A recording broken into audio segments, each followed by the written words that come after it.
Agar siz Minecraftni hali ham beg'ubor va yosh bolalar uchun deb o'ylasangiz, adashasiz.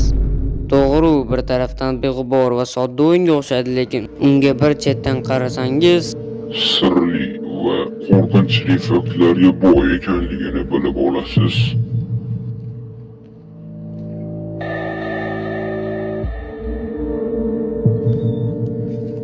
oldingi yuz aktiv va deganingiz uchun men ham bu videoni yasashga harakat qildim. Va aynan shu videoda biz Minecraft uchun bo'lgan top 3 ta mavjudotlarni ko'rib chiqamiz.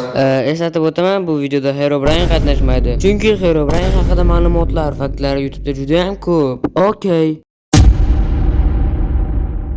Gigant Alex, ya'ni o'zbekchasiga ulkan Alex degan ma'noni bildiradi. Bu haqidagi mish-mishlar dastlabki 2021-yilda paydo bo'lgan.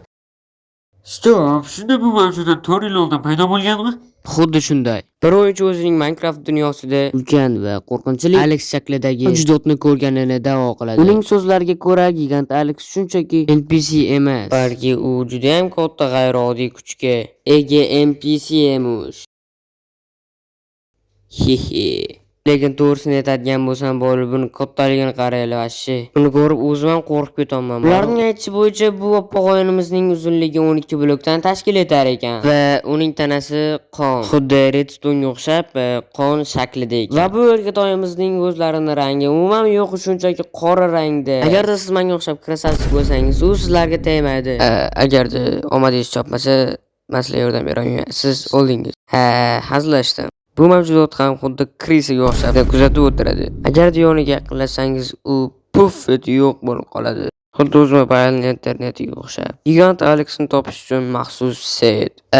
Siz rostdan ham shu setni hozir Minecraftda terib ko'rmoqchimisiz? Doimgidek Mojang bunaqa narsalarni Minecraftdan olib tashlaydi yoki shunchaki izohsiz qoldiradi. Agarda mavjud bo'lsa ham va bu setga keladigan bo'lsak, bu set fake.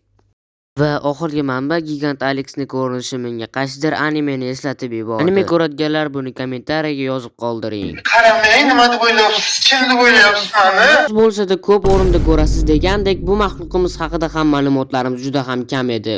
Va menimcha xayrlashish vaqti ham keldi. Xo'sh, mayli, hammaga xayr, sizlar bilan Majiko bo'ldim. Keyingi videolarda, keyingi streamlarda ko'rishguncha deb qolaman.